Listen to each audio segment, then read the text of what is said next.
En este video voy a reproducir y traducir unos minutos del film del National Committee for Fluid Mechanics sobre la descripción lagrangiana y euleriana del movimiento.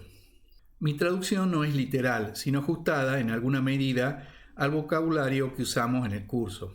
Los 39 films del National Committee fueron filmados en 1961. No obstante, no han sido superados como videos educativos en mecánica de fluidos.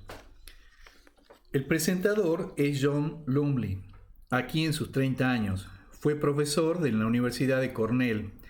Es reconocido por sus trabajos en turbulencia, donde hizo importantes contribuciones a la formalización matemática, a la física fundamental, a la ingeniería y a las aplicaciones ambientales de la turbulencia. Entre varios otros libros posteriores, fue coautor en 1972 con Tennekes del libro A First Course in Turbulence, introduciendo allí por primera vez argumentos dimensionales y de análisis de escala como un aspecto central del asunto. Murió de cáncer en 1915. En este flujo de agua que fluye por un canal que se contrae, se ha usado burbujas de hidrógeno para identificar trozos de fluido de manera de que podamos seguirlos en su movimiento.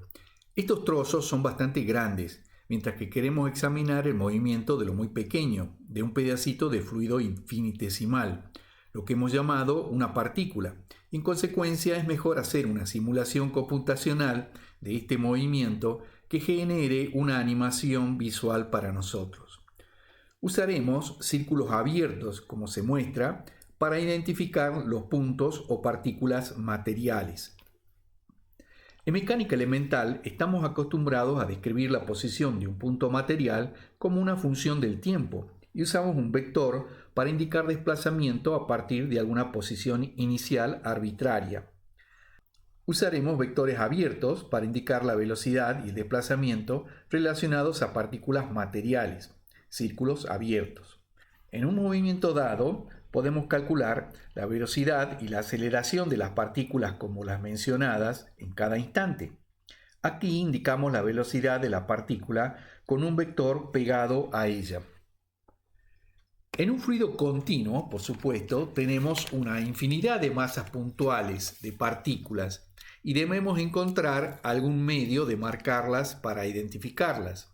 Una forma conveniente para identificarlas, pero no la única, es tomar un tiempo de referencia que designaremos instante inicial e identificaremos las partículas materiales con su posición para ese tiempo.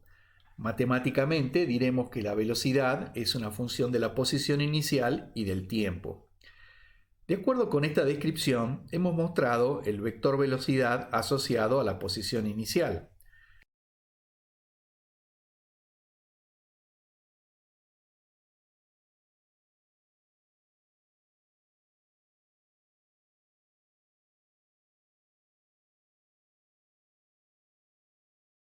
Podemos mostrar el vector velocidad asociado al punto que se mueve o usar ambos.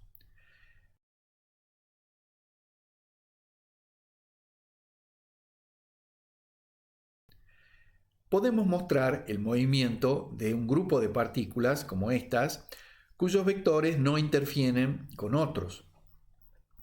Para mostrar el movimiento completo en una situación compleja, evitamos la interferencia mostrando solo el vector en la posición inicial.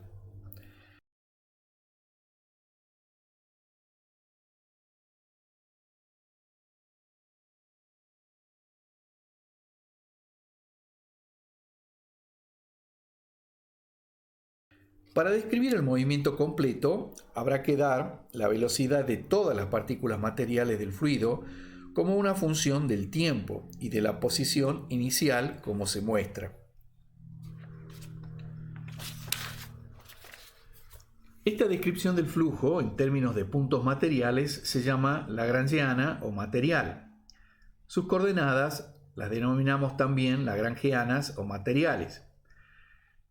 Del campo de velocidad lagrangiano se puede calcular fácilmente los desplazamientos y el campo de aceleración.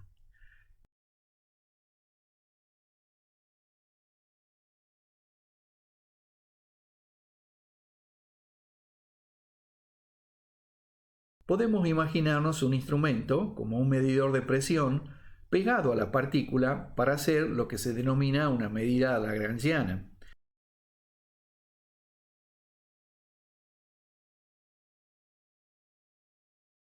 Esta clase de medida se realiza en la atmósfera con globos aerostáticos de flotación neutra. Si el globo sigue fielmente el movimiento del aire, dará el desplazamiento lagrangiano.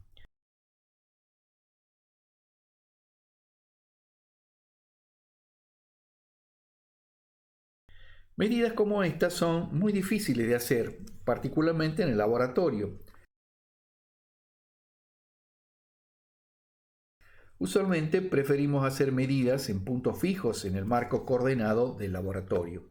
Clásicamente, la idea de un campo, como el campo eléctrico, el magnético o la temperatura, se define por la forma en que el campo responde a la presencia de un cuerpo de prueba, como este anemómetro.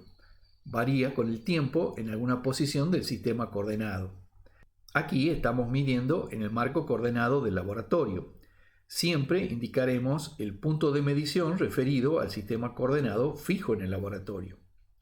El sitio se mostrará con un punto sólido y la velocidad allí se mostrará con un vector sólido.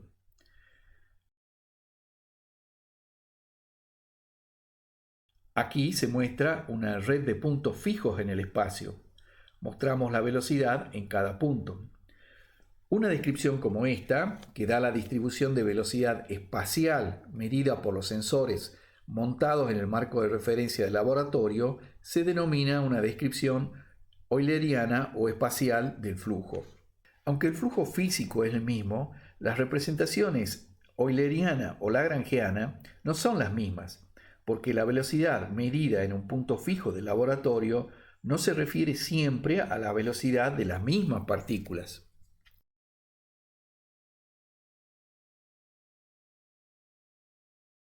Distintos puntos materiales están continuamente pasando por el punto fijo en el laboratorio.